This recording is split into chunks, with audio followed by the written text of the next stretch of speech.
청년이 말한다. 교회, 세상, 그리고 삶. 세 번째 이야기. 나는 교회의 노동자이다. 가브리엘라, 가톨릭 신앙인 청년. 교회 안에는 노동자가 없다. 소위 교회 노동자들끼리 하는 농담이다. 그러나 교회에는 생각보다 많은 노동자가 존재한다. 본당에 소속된 사무 및 관리 직원을 비롯하여 교구청이나 교구에 소속된 기관에서 근무하는 직원 등 본당이나 교회 활동을 하다 보면 만날 수 있는 대부분의 사람이 교회 노동자라고 할 것이다.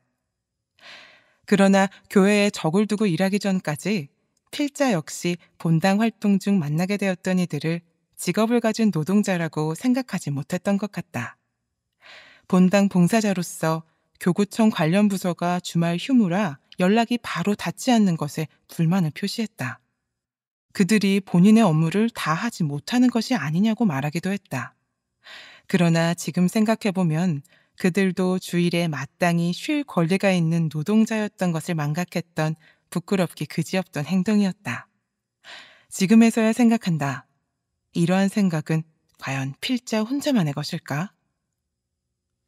가톨릭 교회는 오래전부터 노동자의 존엄성 및 노동 가치를 보호하며 노동에 대한 가톨릭 정신을 구현하기 위한 활동을 지속해왔다. 그러나 그를 위한 기도와 미사, 그 밖의 연대 활동의 시선은 외부로만 향해 있는 듯하다.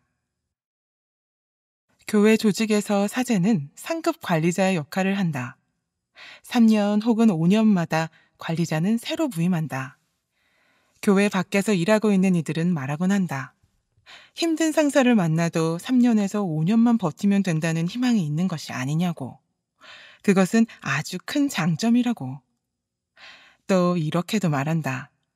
목자와 양으로 구성된 교회 조직의 분위기는 얼마나 성스럽고 평화롭겠냐고. 필자는 감히 말할 수 있다. 그들이 말하는 바로 두 가지 장점이 노동 환경으로서의 교회를 망치고 있다고. 교회는 기본적으로 이윤을 창출하는 집단이 아니다. 그 어떤 기업보다도 사람을 통해서, 사람과 함께, 사람으로 인해서 이루어지는 활동이 활발한 조직이다. 노동자로서의 자신의 직업생활, 사회생활이 신앙생활과 결코 분리될 수 없는 것임을 스스로 깨달을 수 있는 조직이어야 한다. 그러나 요한 바오로 2세 교황도 회칙 노동하는 인간 7항에서 인간은 자신이 하는 노동과 독립하여 홀로 노동의 실제적인 주체요. 만든 자, 창조한 자로 대접을 받아야 함에도 불구하고 재화 생산을 위한 하나의 도구로 취급된다고 경고하셨던 일들이 바로 이 노동 현장 안에서 이루어지고 있다. 교회 노동자는 실제적인 주체로 결정, 창조할 수 있는 것이 거의 전무하다. 우선 사제가 새로 부임하게 되면 그동안의 모든 업무의 방향은 제로 베이스에서 출발한다. 전임자가 구축해놓은 업무 시스템이나 결과물은 그의 전출과 동시에 영구 폐기되는 모양새이다. 이와 동시에 기존 직원의 경력과 경험도 함께 사라진다. 경험을 바탕으로 한 인수인계나 의견 제시는 오래 터잡아 일하고 있는 직원의 아집이나 고집 혹은 사제에 대한 도전으로 치부된다. 관리자의 교체라는 상황에서 노동자는 그저 수동적으로 관리자의 의견, 곧 그 무소불위의 권력을 그대로 받아 안아 수행해야 하는 존재가 되고 만다. 이것은 사제의 재임 기간 내내 계속된다.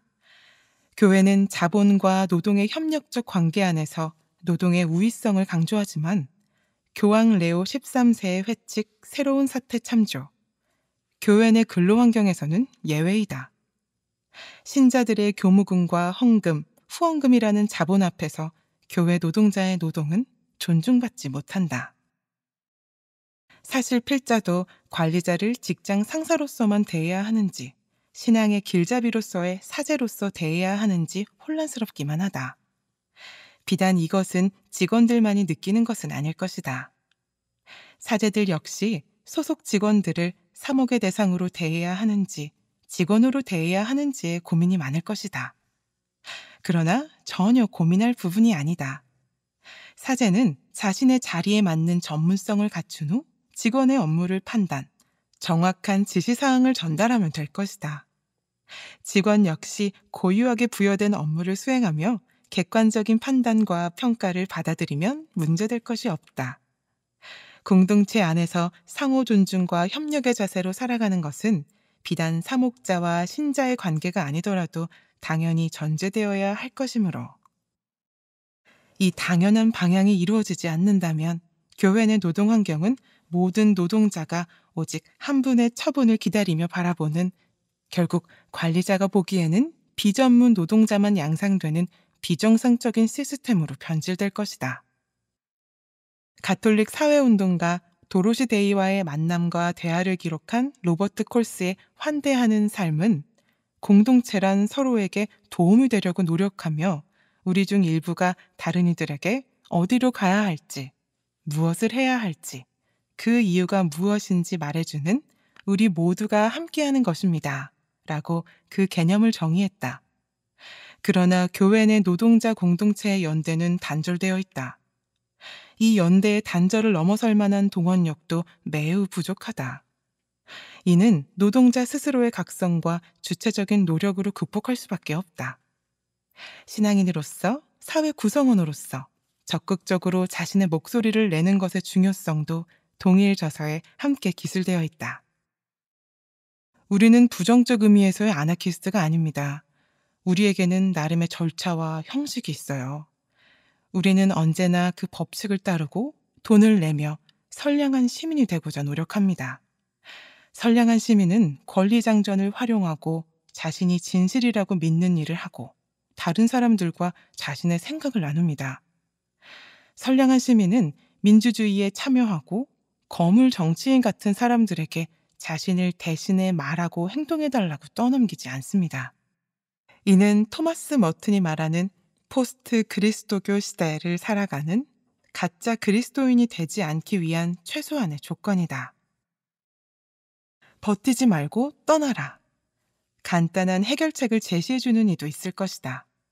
그러나 그럼에도 버티고 있는 것은 이 노동의 현장에서 단순히 생계를 책임지고 있는 경제활동을 하고 있기 때문에 혹은 한겨울 서리빨 같다는 바깥 세상이 두려워서가 아니다.